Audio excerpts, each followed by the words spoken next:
같이 읽어볼까요? 시작. 영접하는 자, 곧 그 이름을 믿는 자들에게는 하나님의 자녀가 되는 권세를 주셨으니. 아멘.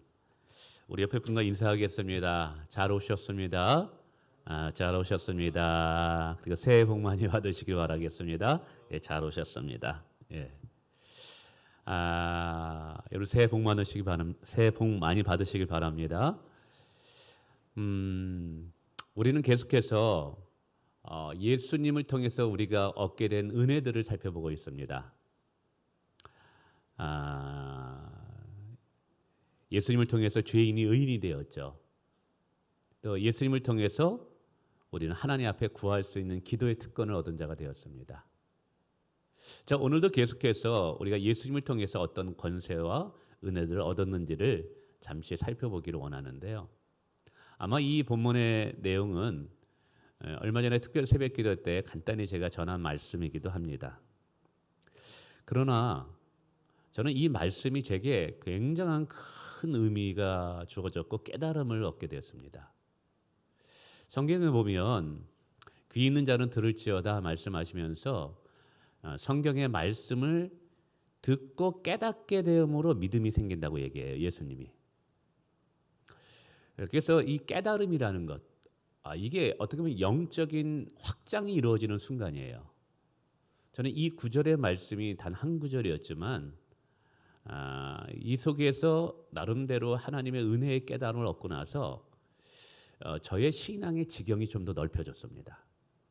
그 이전과 이후고 제가 저를 대하는 태도, 그리고 제가 살아가는 때의 어떤 당당함, 자신감, 기죽지 아니함, 뭐 이런 것들이 생겼습니다.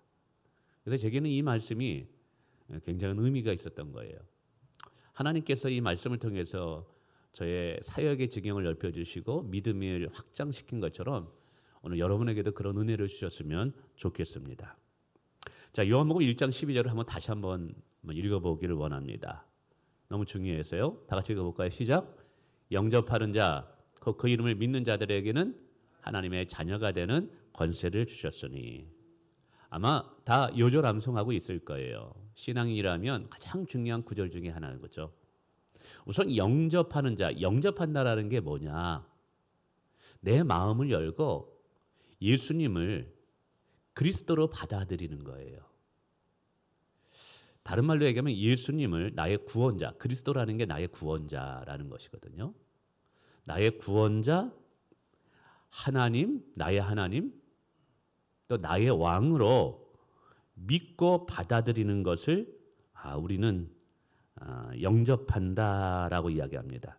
그래서 우리는 이것을 간단하게 예수 믿게 되었다라는 표현으로 합니다. 예수 믿게 되었다. 그러니까 믿는 대상은 있죠. 예수님이죠. 그럼 무엇을 믿게 되었느냐? 그 믿음의 내용도 되게 중요해요. 믿음의 내용이 우리와 다를 때 이걸 이단이라고 얘기합니다.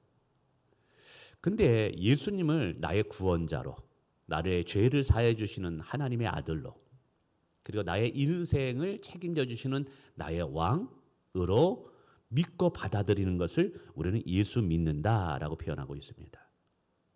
근데 오늘 본문에 우리가 예수님을 이와 같이 믿게 될 때 하나님은 우리에게 놀라운 두 가지의 은혜를 주신대요.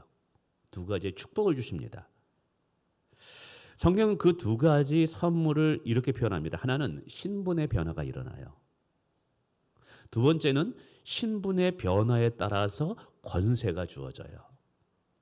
다시요. 우리가 예수님을 정말 나의 구원자로 믿고 받아들일 때 첫 번째 주시는 축복이 신분의 변화가 일어납니다. 두 번째는 신분의 변화에 따라서 내게 권세가 덧입혀지는 축복을 얻게 됩니다. 우선 신분의 변화입니다. 여러분, 우리가 예수를 구세주로 믿을 때 오늘 성경은 뭐라 그래요? 하나님의 자녀로 신분이 바뀌어진대요. 성경은 과거 우리는 죄를 지으면서 죄의 종로로 타는 자였다라고 말합니다. 이 말은 우리가 죄를 지을 때 뒤에서 마귀가 우리를 붙잡고 있었다라는 거였죠. 마귀에 사로잡혀 있었다. 그래서 에베소서 2장 1절과 2절에 보니까 공중 권세 잡힌 자들에게 붙잡혀 사는 자들이었대요. 사람들은 잘 몰라요. 영적인 세계가 있는지 없는지도 모르고 영적 세계의 원리를 모르니까 단순히 보여지는 걸 가지고 다 판단해요. 근데 여러분, 사람들은 나는 자유자다. 그래서 나는 아무렇게 살아도 된다. 뭐 내 마음대로 죄 짓고 살아요. 그러면서 내 인생은 나의 것. 그러면서 내 마음대로 죄를 짓고 사는데 뭘 모르냐면 그 죄를 짓고 사는 그 삶 뒤에 그 죄를 통해서 그 영혼을 통제하고 또 컨트롤하고 있는 마귀가 있다라는 사실을 몰라요. 처음에는 내가 죄를 져요. 죄성이 있다 보니까. 근데 죄를 계속 짓게 되면 그걸 누구를 초청하는 거냐면 죄의 아버지인 마귀를 초청하는 거예요. 그래서 내가 처음에는 죄를 짓지만 죄를 짓다 보면 이 죄가 중독성이 있어서 결국 마귀가 나의 주인 노릇하는 일들이 일어나게 됩니다. 그래서 자신도 모르는 사이에 이제는 죄를 안 지을 수 없는, 왜요? 죄의 아비가 되는 마귀가 뒤에 붙잡고 있기 때문에 그런 것이죠. 그런데 사람들이 몰라요. 여전히 내 삶의 주인공은 나다라고 생각하면서 그저 세상에서 즐기고 술 취하고 방탕하고 탐닉하며 살고 있죠. 죄가 죄인 줄도 모르고 살아가고 그 죄 뒤에 자기가 마귀에게 사로잡혀 있다는 것도 모르고 살아가요. 근데 우리가 예수 그리스도를 믿는 순간, 그리고 믿음이라는 것은 반드시 회개를 통해서 주어집니다. 나의 죄성을 깨달아야 돼요. 내가 하나님 앞에 심판받을 자인 것을 먼저 알아야 돼요. 그래야지만 십자가가 나에게 꼭 필요하다는 것을 깨닫게 되죠. 그리고 진정한 구원, 회심은요, 회개를 통해서 주어져요. 그러니까 회개가 없는 예수 믿는 것은 가짜일 가능성이 많아요. 이걸 회심이라고 표현합니다. 돌아서다. 회개한 심령. 그래서 예수님을 만나는 거죠. 죄에 대해서 탄식하고 죄에 대해서 진짜 회개하고 죄를 하나님 앞에 고백할 때 여러분 예수 그리스도의 십자가로 우리의 죄가 씻겨지게 됩니다. 죄가 씻겨지면서 죄의 왕노릇했던 마귀는 더 이상 우리를 주장할 수 없게 돼요. 그러면서 죄의 종노릇했던 마귀의 종이었던 우리들이 하나님의 자녀가 되는 놀라운 일이 일어납니다.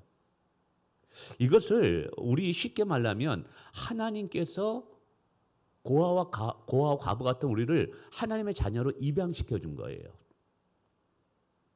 자녀가 됐다는 것은 처음부터 자녀가 아닌 거예요. 우리는 하나님이 일방적인 은혜와 선택으로 우리를 하나님의 나라의 호적에다가 입양시켜 준 거예요. 저와 여러분은 다 입양자입니다. 그러나 입양됐다 할지라도 이미 호적에 올라가는 순간 우리는 그의 자녀가 되는 것이죠. 어쨌든 우리가 예수님을 믿을 때 하나님을 나의 아바 아버지라 부를 수 있게 되었는 줄 믿습니다. 그러므로 인해서 우리는 하나님의 자녀가 됐다라는 것이죠. 이걸 다른 말로 상속자가 되었다, 예수와 함께 영원히 왕노릇하는 자가 되었다 등으로 표현하고 있어요.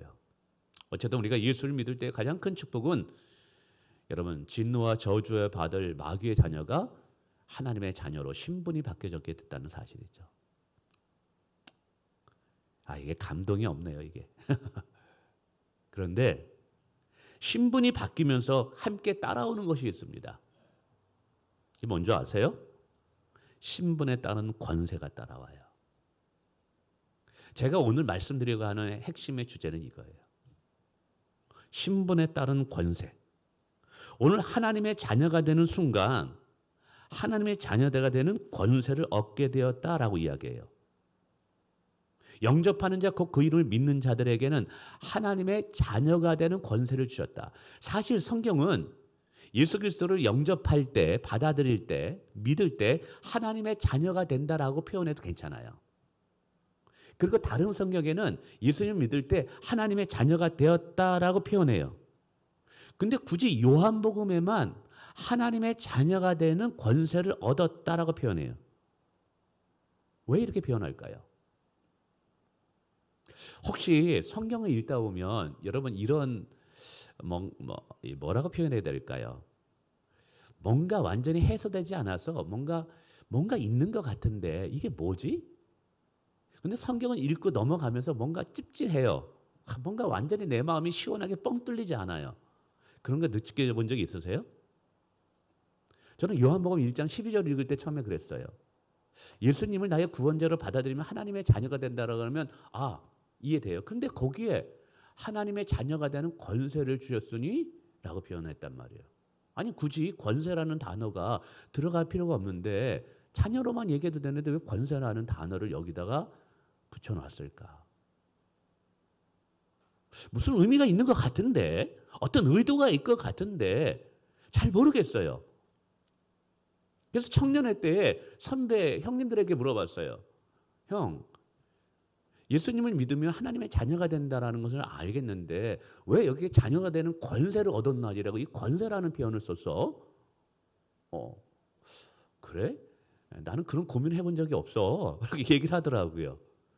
그런데 저는 그냥 넘어갔어요. 그러나 뭔가 있는 것 같은데 그 뭔가 있는 그것을 해결하지 못하니까 뭔가 답답함이 있었어요. 그러나 뭐 잘 모르니까. 그래서 이제 성경을 공부하고 묵상하고 그리고 이제 바울 사도가 얘기한 것처럼 여러분 성경을 이해하려면 하나님이 계시의 영을 주셔야 돼요. 성령님을 통해서 성경이 이해돼야 돼요. 성경은 하나님의 책입니다.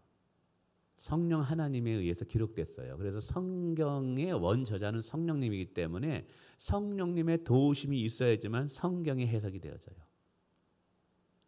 어느 순간 이 구절이 내게 확 들어오는 거예요. 이런 의미 있겠구나, 이런 뜻이 있겠구나 하면서 제 마음에 깨달음이 오고 제 마음을 엄청 시원하게 했어요. 그러면서 제 마음에 알 수 없는 무언가가 들어오면서 그 순간부터 이것이 이제 내게 레마의 말씀으로 들려왔어요. 그러면서 제 신앙의 지경이 확 한 단계 업그레이드되고 확장되는 것을 경험하게 됩니다. 그럼 이것을 어떻게 해석해야 될까요? NIV 성경에 보니까 이 예수를 믿을 때 하나님의 자녀게 되는 권세를 권리라는 표현으로 right, 권리 이렇게 표현하더라고요. 근데 킹 제임스 버전이 있습니다. 좀 더 원어적인 것에 성경을 보면 권세를 파워라는 단어로 사용하더라고요. 그래서 저는 이것을 이렇게 해석하고 싶습니다. 우리가 예수 그리스도를 나의 구원자, 나의 하나님으로 믿고 받아들일 때 하나님 편에서 우리를 하나님의 자녀가 되는 권리를 주게 된다는 거죠. 이제 권리증을 받은 거예요, 우리가. 합격하면 합격증을 받듯이 자격을 이루면 자격증을 받듯이 우리가 예수님을 믿는 순간 하나님의 자녀가 되는 권리증을 받는 거예요. 근데 그 권리증을 받는 순간 그 자녀됨의 파워, 권세가 동시에 우리에게 뒤따라온다라는 사실이죠. 쉽게 말하면 이래요. 윤석열 씨가 2022년 5월 10일 11시에 대통령으로 취임하게 됩니다. 여러분 대통령으로 취임하기 전까지 그의 직업이 뭔지 아세요? 어떤 사람은 검찰총장이라는데 아니요, 그때 그만뒀어요. 그분은 무직이에요, 무직. 직업이 없는 사람이에요. 그냥 동네 아저씨와 똑같았어요. 그러니까 그 아저씨가 하는 말은 뭐 공무원이나 경찰이나 군인이 들을 의미가 없는 거예요. 의무도 없고. 그러니까 그에게는 권세가 없었어요. 말에 힘이 없었어요. 근데 5월 10일 날 대통령이 취임을 하게 됩니다.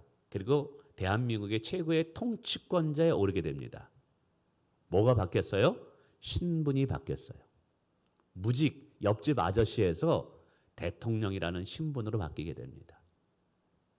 근데 신분이 바뀌면서 뭐가 뒤따라오냐 하면 그에게는 권세라는 것이 뒤따라왔어요. 장관들, 모든 공무원들, 군인들의 별들 있죠? 다 대통령이 허가가 되지만 됩니다. 외국의 대사관들, 대통령이 인사권을 발휘할 수 있는 게 대한민국에 뭐 3천 몇 가지가 있대요.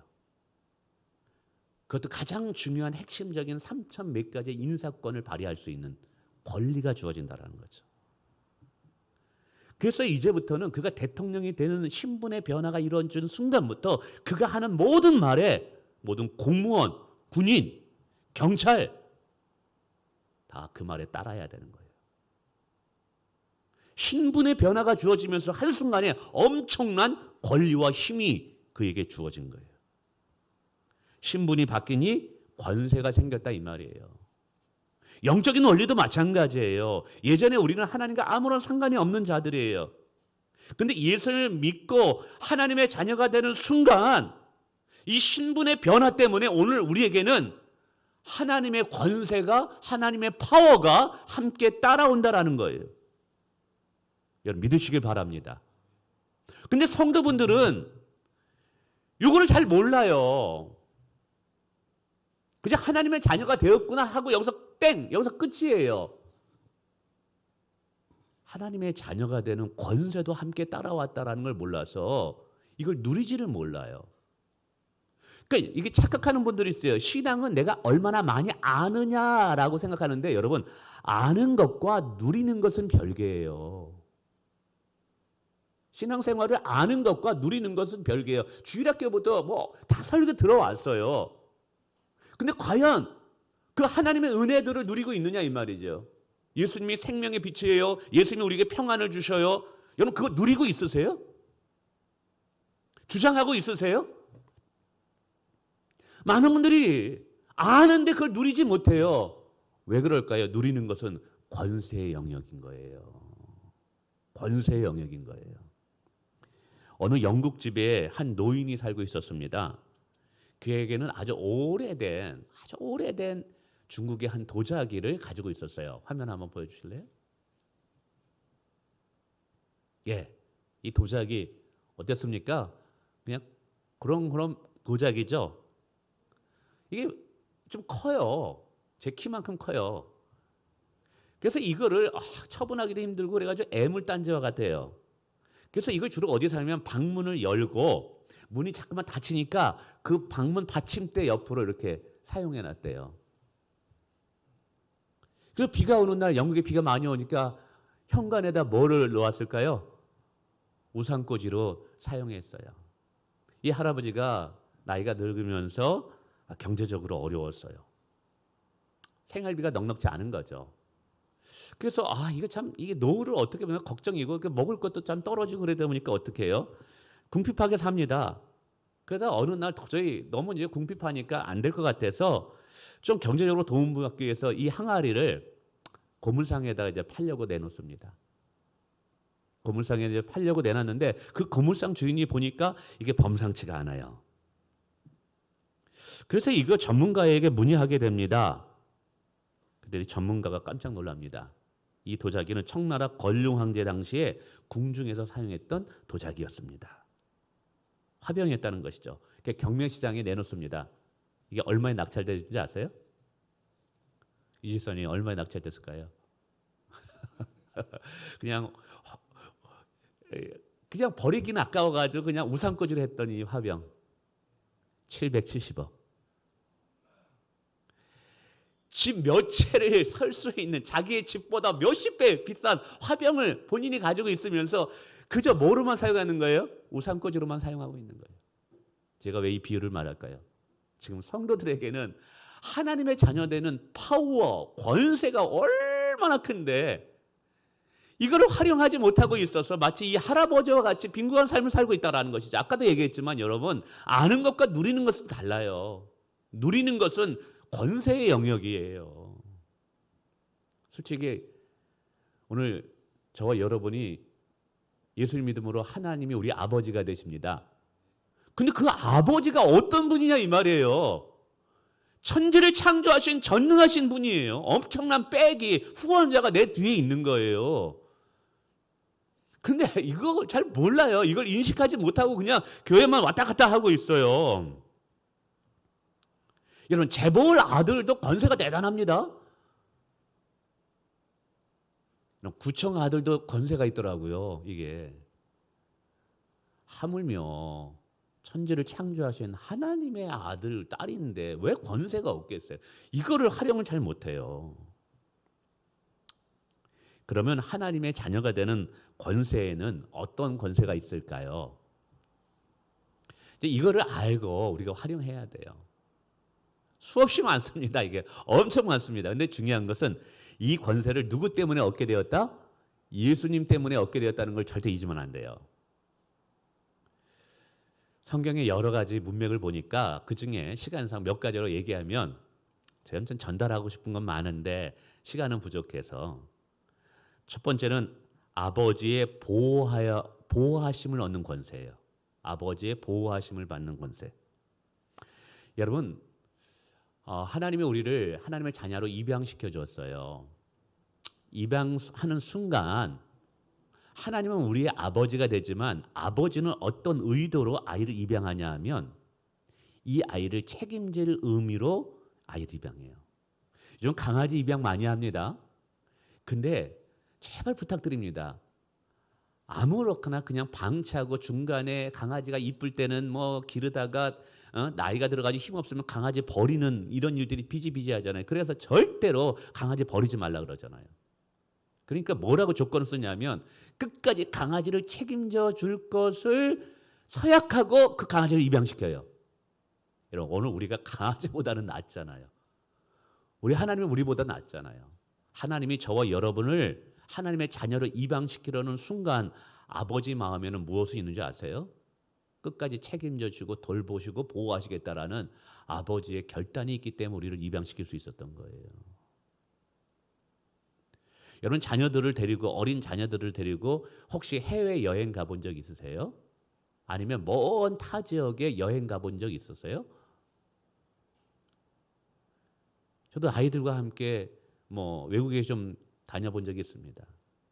그럼 애들은 어리니까 자기가 막 가고 싶은데 호기심 있는데도 막 가요. 그래서 부모의 관심은 늘 어디에 있느냐면 자녀들에게 시선이 집중되어 있어요. 왜냐하면 길 잃어버릴까 봐. 똑같은 거예요. 하나님의 시선은 오늘 누구에게 고정되어 있냐? 오늘 저와 여러분에게 고정되어 있다는 사실이에요.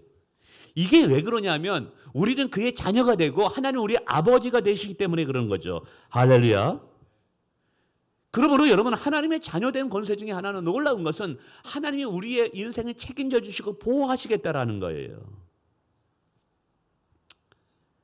여러분 우리 마지막 죽음의 순간이 올 것입니다. 하나님 심판대 앞에 설게 될 거예요. 근데 심판대 앞에서 우리가 판결을 받아야 너는 지옥에 갈 것이냐 천국에 갈 것이냐 이제 결정이 돼요.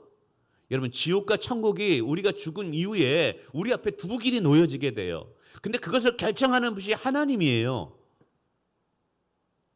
근데 우리가 딱 죽고 나서 심판대 앞에 섰습니다. 근데 심판대에 선 그분이 내 아버지라 이 말이에요.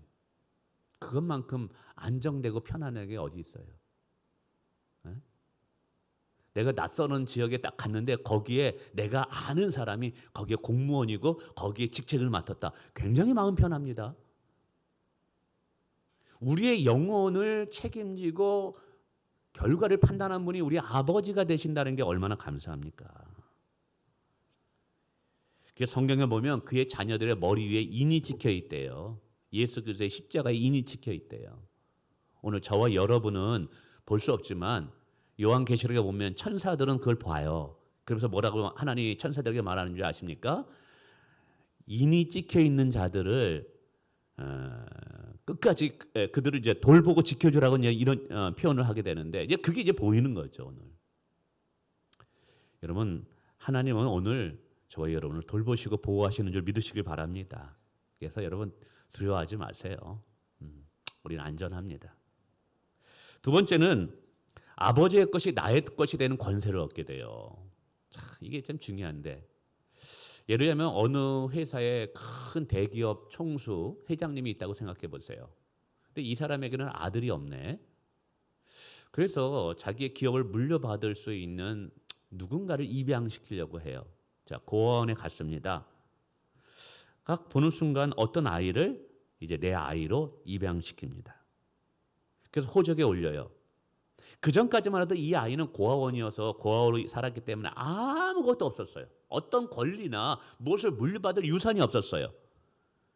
근데 회장님이 그 아이를 내 자녀로 입양시키는 순간부터 그 아이는 회장의 모든 재산을 그리고 회사를 물려받을 수 있는 권한을 갖게 됩니다.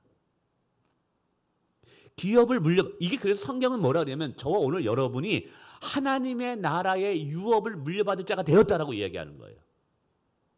하나님의 나라의 기업을 물려받을 자가 돼. 아버지 것이 내 것이 되는 축복을 받게 됐다는 것이죠. 제가 보니까 우리 엄기돈 목사님 큰딸이 친구들과 잘 어울려가지고 보니까 친구들을 자기 집으로 초대를 많이 하더라고요. 근데 서연이가 친구들을 초대할 때 얘야 우리 아버지 집에 가자 이렇게 얘기하나요? 우리 집에 가자고 얘기해요. 아버지 집에 가서 우리 하룻밤 자자 이렇게 말하지 않아요. 내 집에 가자 우리 집에 가자고 말해요. 왜 그렇게 말할까요? 아버지 것이 내 것이니까. 우리 아들도 있습니다만 가끔씩 제가 신발을 사고 딱 해놓으면 어느 날 신발이 없어졌어요. 그러면 아들이 신고 다니고 있어요. 그게 뭐예요? 아버지 것이 내 것인 거예요. 근데 저는 아무 말도 안 해요. 왜냐하면 내 아들이니까. 여러분 오늘 저와 여러분은 하나님 아버지의 유산을 물려받을 자가 되었다라는 거예요. 바울 사도는 뭐라 그러는지 아세요? 모든 것이 하나님의 것이고 하나님의 것은 그리스도의 것이고 그리스도의 것은 너희의 것이니라 라고 말씀하고 계세요. 이게 그러니까 엄청난 축복이죠. 아버지의 것이 나의 것이 될 수 있는 권한이 있어요. 그래서 우리는 그 다음 단계 하나님께 청구할 수 있는 권한을 갖게 돼요. 생일을 맞은 어린아이가 아버지에게 당당하게 이 장난감 사달라고 구합니다. 왜 이렇게 당당할 수 있죠? 자녀니까. 아버지에게 요구할 수 있는 거예요. 만약에 옆집 아이가 내게 와서 뭐 장난감을 사달라 그러면 저는 목사이니까 한두 번은 사줄 수 있겠죠. 근데 걔가 계속 와서 나한테 이것 해달라 저것 해달라 그러면 뭐라서 얘는 내 아들도 아닌데 이게 뭐야. 니네 아버지한테 가서 얘기해라고 얘기할 거예요. 이게 지난주에 얘기했던 기도의 특권인 거예요. 그래서 예수님 말씀하셨잖아요. 너희가 이제까지는 구하지 않으사 내 이름으로 구하라. 그러면 하늘의 아버지께서 행하여 주시리라. 아버지께서 갚아주시리라. 할렐루야. 이 권리를 우리가 사용해야 돼요. 여러분 문제를 만났나요? 어려움을 만났나요? 기도하세요. 우리는 하나님의 자녀이기 때문에 아버지께 구할 수 있는 권리가 있는 거예요. 모든 무거운 짐을 예수님께 맡기래요. 맡길 수 있는 권리가 있는 거예요. 여러분 자녀가 저한테 요구했을 때 어떻게 해서 제가 모든 것을 다 동원해서 자녀에게 주고 싶어요. 정말 내리사랑이라 그랬는데 이 명절을 맞이해서 또 우리 어머니 아버님 이렇게 생각하면서 또 가정 예배도 함께 드리게 되는데 제가 자녀를 낳을 때는 그걸 몰랐어요. 근데 자녀를 보니까 우리 어머님과 아버님이 나를 내가 자녀들을 이렇게 사랑하듯이 사랑했었구나라는 걸 깨닫게 되더라고요. 이게 자식 낳보지 않는 한은 부모 사랑이 뭔지 몰라요. 진짜 이거는 아는 것과 느끼는 게 달라요. 자식을 낳아야지 그 자식이 얼마나 귀하고 귀한지 이거를 부모님도 나를 그렇게 생각했었겠구나라는 생각이 떠오르더라고요. 자녀가 심장이 아파가지고 죽게 됐다면 진짜 부모는 심장을 파설해도 갖다 주고 싶어요. 그래도 아들을 살릴 수 있다면 딸을 살릴 수 있다면 내 심장 간 다 줄 수 있을 것 같아요. 이게 진짜 거짓말이 아니라 진짜인 것 같아요. 아마 아버지가 하나님이 우리를 그렇게 사랑하지 않았을까요? 그러니까 자녀에게 필요한 것들이 있다면 어떻게든지 마련해서 주고 싶은 것이 부모 마음이에요. 우리 하나님도 마찬가지예요. 너희가 얻지 못하면 구하지 아니함이라. 여러분 구하십시오. 하나님이 주십니다. 고민이 있습니까? 문제가 있습니까? 열려져야 될 진로의 문이 닫혀 있습니까? 구하십시오. 여러분 그것은 우리의 권세인 줄 믿으시길 바라겠습니다. 할렐루야. 예.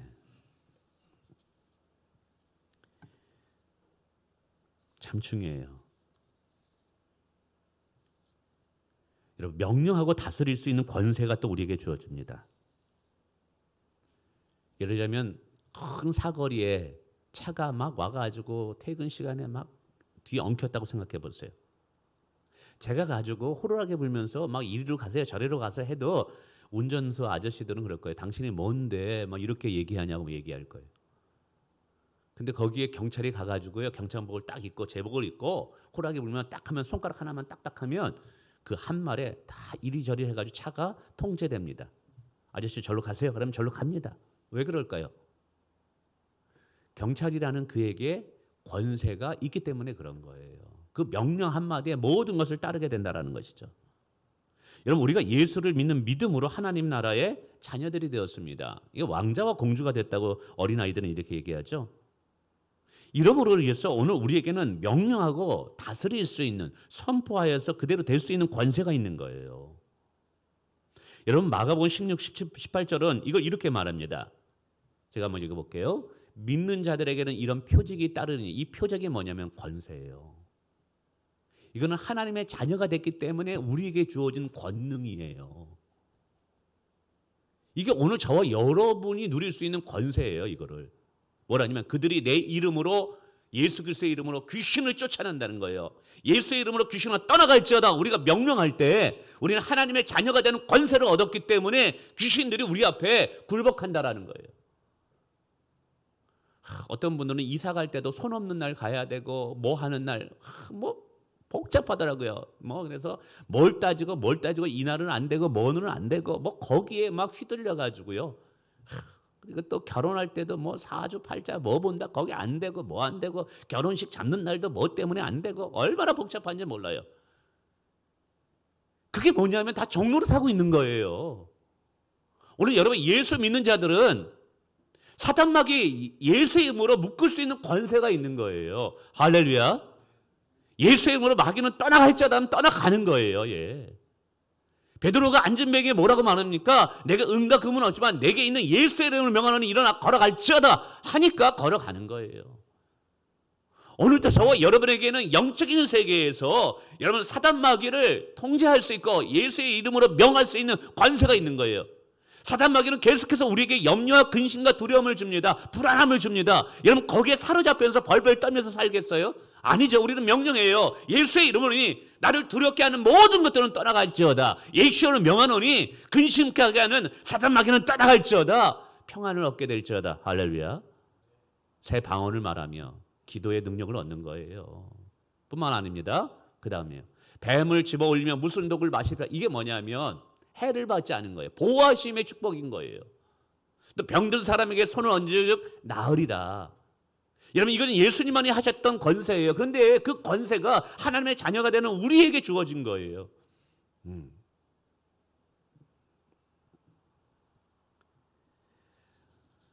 성경은 이 하나님의 자녀 되는 권세를 뭘로 활용하라고 얘기하냐면 우리의 언어로 사용하라 그래요. 언어로, 말로.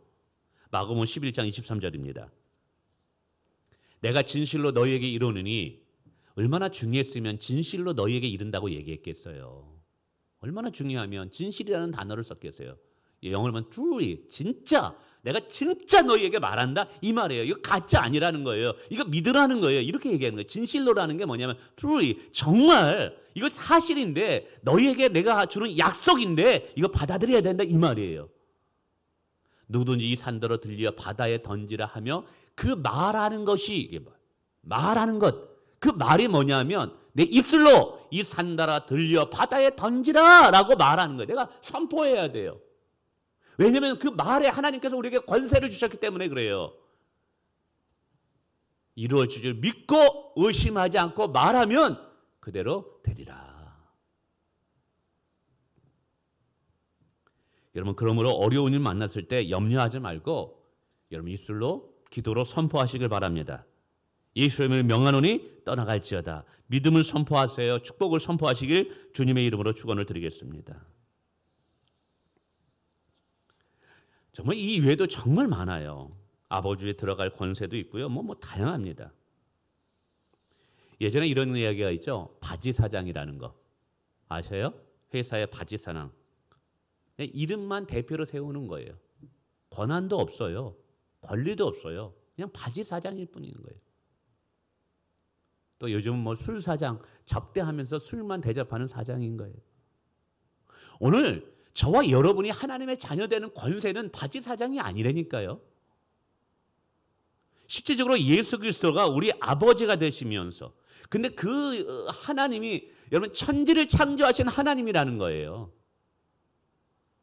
그 하나님이 오늘 우리 아버지가 됨으로 우리는 그의 자녀가 되면서 그의 신분이 바뀌면서, 우리의 신분이 바뀌면서 그 신분에 따른 권세와 권리와, 영어 성경은 오늘 뭐예요? 파워, 오토리티라는 이 권능이 우리에게 주어졌대요.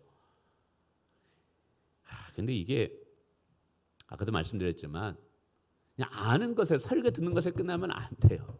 여러분 이거를 성령 하나님께서 여러분에게 계시형을 주셔서 이게 믿어지고요. 여러분이 이걸 누리기를 원합니다.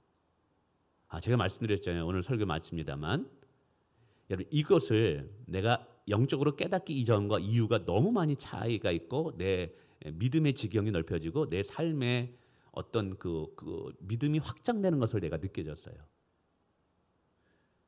그러면서 어떤 문제를 만났든지 어려움을 만났든지 내 안에 예수의 하나님의 자녀가 되는 권세가 있다는 걸 생각하니까 내가 두려워할 필요가 없더라고요. 오히려 적극적으로 사단 마귀와 대적하게 되고요. 문제 앞에 당당하게 서게 되고요. 그리고 정말 여러분 기죽지 않습니다. 기죽지 않습니다.